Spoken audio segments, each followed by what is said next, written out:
జనసేన కలిసి రాబోయేటువంటి ఎన్నికల్లో పోటీ చేయబోతున్నాయి. పొత్తులో ఉన్నటువంటి పరిస్థితి మనకు తెలుసు. అయితే ప్రస్తుతం ఎన్నికల సమీపిస్తున్నటువంటి నేపథ్యంలో ప్రస్తుతం సీట్ల విషయం కావచ్చు, ఉమ్మడి మేనిఫెస్టో పైన కసరత్తు చేస్తున్నారు. పార్టీ అధినేతలు కలిసి డిస్కస్ చేస్తూ దీనికి సంబంధించినటువంటి విషయం పైన ఒక ప్రకటన ఏదైతే మేనిఫెస్టో పైన కూడా చేయబోతున్నారు. అయితే ఈ లోపు పార్టీ సంబంధించిన నాయకులు కావచ్చు, లేకపోతే పార్టీ క్యాడర్ కావచ్చు, వీరిని తప్పుదారి పట్టించే విధంగా వైసీపీ సంబంధించినటువంటి సోషల్ మీడియా కొన్ని ఉద్దేశపూర్వకమైనటువంటి ప్రకటనలు చేస్తూ సీట్లు సంబంధించిన విషయం పైన, లేకపోతే మేనిఫెస్టో సంబంధించిన అంశం పైన రకరకాలైనటువంటి ప్రచారాలకు కూడా తెరలేపారు. మనం నిన్న చూసాం. మొత్తం కూడా ఎవరు ఎన్ని సీట్లు పోటీ చేయబోతున్నారని కొంత లిస్టు తెలుగుదేశం పార్టీకి సంబంధించినటువంటి లెటర్ ప్యాడ్ పైన ఒక ఫేక్ లెటర్ను కూడా క్రియేట్ చేసి దాన్ని కూడా సర్క్యులేట్ చేసినటువంటి పరిస్థితి చూస్తాం. ఈ రకంగా ఉన్నటువంటి పరిస్థితుల్లో పవన్ కళ్యాణ్ కూడా ఇవాళ ఒక ప్రకటన చేసినటువంటి పరిస్థితిని చూసాం. సీట్లకు సంబంధించిన విషయం పైన జనసేన పార్టీ నాయకులు, కార్యకర్తలు ఎక్కడ ఆధారపడాల్సినటువంటి అవసరం లేదు. సో ఖచ్చితంగా మనం రాబోయేటువంటి ఎన్నికల్లో కలిసి పోరాటపోతున్నాం అనే విషయాన్ని కూడా చెప్పడం జరిగింది. పవన్ కళ్యాణ్ చాలా క్లారిటీతో ఉన్నారు. వచ్చేటువంటి ఎన్నికల్లో సింగిల్గా పోటీ చేస్తే మనం కొన్ని స్థానాల్లో గెలవచ్చు, కానీ అధికారంలోకి వస్తామనేటువంటిది లేదు. కాబట్టి ఖచ్చితంగా మనం మనకున్న బలాలు ఉన్న పరిస్థితులను దృష్టిలో ఉంచుకుని పొత్తులోనే మనం ముందుకు పోతాం రాబోయేటువంటి రోజుల్లో కూడా అనే విషయాన్ని. అయితే సీట్లకు సంబంధించిన విషయం పైన ఆయన ఇవాళ ప్రకటన కావచ్చు, లేదా ఎందుకు ఇలాంటి పరిస్థితి వచ్చిందనే విషయం పైన కూడా క్లారిటీ ఇచ్చారు. ఎవరు ఇటు సీఎం అభ్యర్థికి సంబంధించిన అంశం పైన కానీ, లేదా సీట్ల పైన కానీ ఎవరికి వారుగా ప్రకటనలు చేయవద్దనే విషయాన్ని కూడా ఆయన క్లారిటీ ఇచ్చినటువంటి పరిస్థితి. సో పవన్ కళ్యాణ్ ఇవాళ చేసినటువంటి కామెంట్స్లో ముఖ్యంగా తమ సంబంధించినటువంటి పార్టీ గత ఎన్నికల్లో కానీ రాబోయేటువంటి రోజుల్లో కూడా ఏ రకమైన వ్యూహంతో ముందుకు పోతుందనే విషయం పైన ఆయన మాట్లాడడం జరిగింది. ప్రసాద్ ప్రధానంగా అంటే పార్టీలో కూడా కొంతమంది ఇన్ని సీట్లు తీసుకోవాలి, అన్ని సీట్లు తీసుకోవాలి అనేటువంటి సూచనలు కావచ్చు, రకరకాల ప్రపోజల్స్ కూడా తెస్తున్న పరిస్థితి. సో దీన్ని కూడా చెక్ పెట్టినట్లు అనుకోవచ్చా పవన్ కళ్యాణ్, నేను ఒక క్లారిటీతో ఉన్నానని చెప్పి?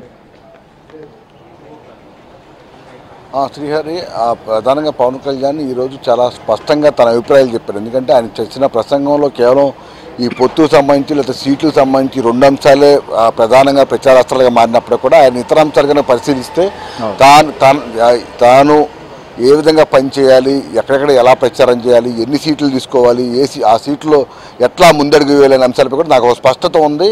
నేనేమంత ఆషామాషిగా ముందుకు వెళ్ళలేదు. అంతేకాకుండా ఈ 5 ఏళ్ల కాలంలో జనసేన అంటే జనాల్లో ఒక నమ్మకం కలిగినంత కాదు, వైసీపీకి జగన్మోహన్ రెడ్డి కూడా ఒక భయం కలిగించామని కూడా కేడర్లో ఉత్సాహపరిచే విధంగా ఆయన వ్యాఖ్యలు చేశారు. అంతేకాకుండా 60 సీట్లు తీసుకోండి, 50 సీట్లు తీసుకోండి, 70 సీట్లు తీసుకోండి అని తనకే కొంతమంది సూచనలు చేస్తున్నారని, అటువంటి సూచనలు చేసేవారందరూ కూడా సైలెంట్గా ఉంటే బాగుందని కూడా పరోక్షంగా ఆయన చెప్పినట్టే అర్థమవుతుంది. ఎందుకంటే చంద్రబాబుతో ఇప్పటికే ఆయన 10 దఫాలుగా చర్చల నేపథ్యంలో ఎన్ని సీట్లు తీసుకోవాలి, ఎక్కడెక్కడ తీసుకోవాలనే అంశంపై చంద్రబాబుకి పవన్ కళ్యాణ్కి స్పష్టత అయితే ఉంది.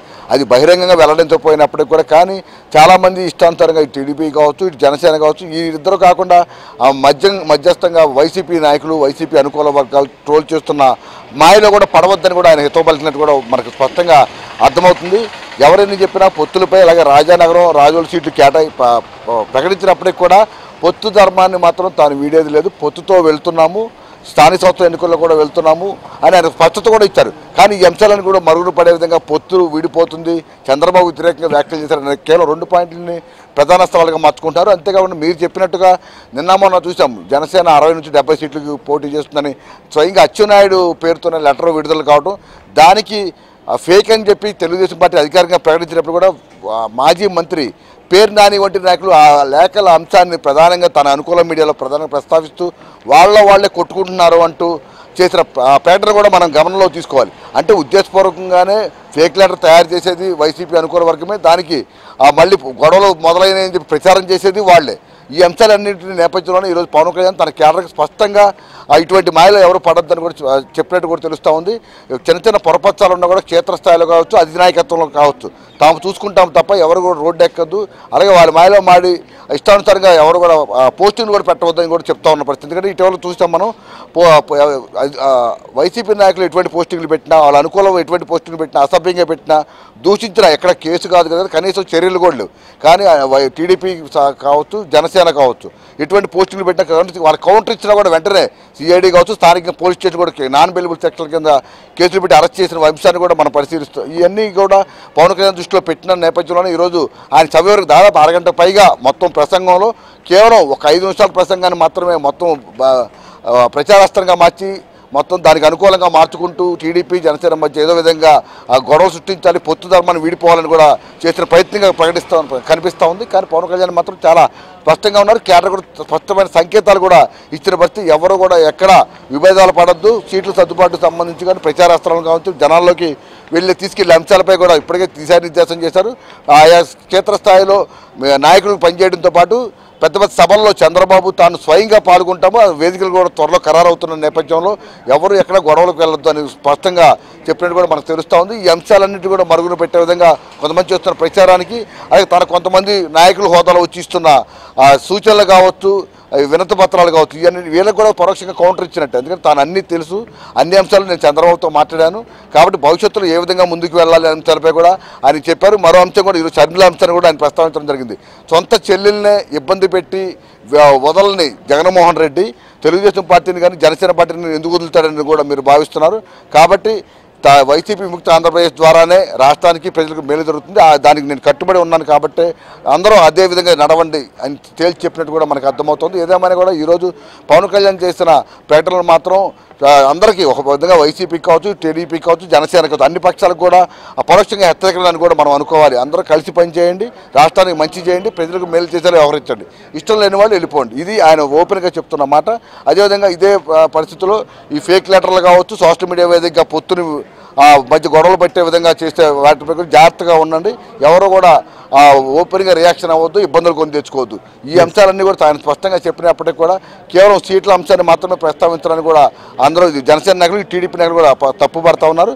ఇప్పటి నుంచి కూడా క్షేత్రస్థాయిలో అందరూ కూడా పొత్తు ధర్మాన్ని పాటిస్తూ పార్టీ రేపొద్దున అధికారంలో తీసుకొచ్చే విధంగా పనిచేయాలని కూడా చెప్పిన అంశాలైతే ఈరోజు స్పష్టంగా అర్థమవుతా ఉన్నాయి. దాన్ని ఎవరికి వారుగా అన్వయించుకుని విష ప్రచారం చేస్తున్నారు. అటువంటి తిప్పికొట్టేందుకు కూడా తామంతా సిద్ధమని కూడా తెలుగుదేశం జనసేన నాయకులు చెప్తున్న పరిస్థితి కనిపిస్తుంది. రైట్ ప్రసాద్, మీరు అన్నట్లుగా పవన్ కళ్యాణ్ ఇవాళ కేవలం 2 సీట్ల ప్రకటన లేకపోతే పొత్తులకు సంబంధించి చేసినటువంటి కామెంట్సే కాదు, అనేక అంశాలని ప్రస్తావించారు. రాష్ట్రంలో జరుగుతున్నటువంటి పరిణామాలు, షర్మిల ఎపిసోడ్ కావచ్చు, లేదా తెలుగుదేశం పార్టీని ఏ రకంగా ఇబ్బంది పెడుతున్నారు, అలాంటి పరిస్థితుల్లోనే జనసేన పార్టీకి ఎదురవుతున్నటువంటి ఇబ్బందులు ఏంటి, గత 5 ఏళ్లుగా ఏ రకంగా పోరాటం చేశాం, మనం ఆ పోరాట ఫలితాన్ని రాబోయేటువంటి ఎన్నికల్లో ఎలా బలంగా మార్చుకోవాలి, ఏ విధంగా వెళ్లాలనే అంశాన్ని కూడా పవన్ కళ్యాణ్ అయితే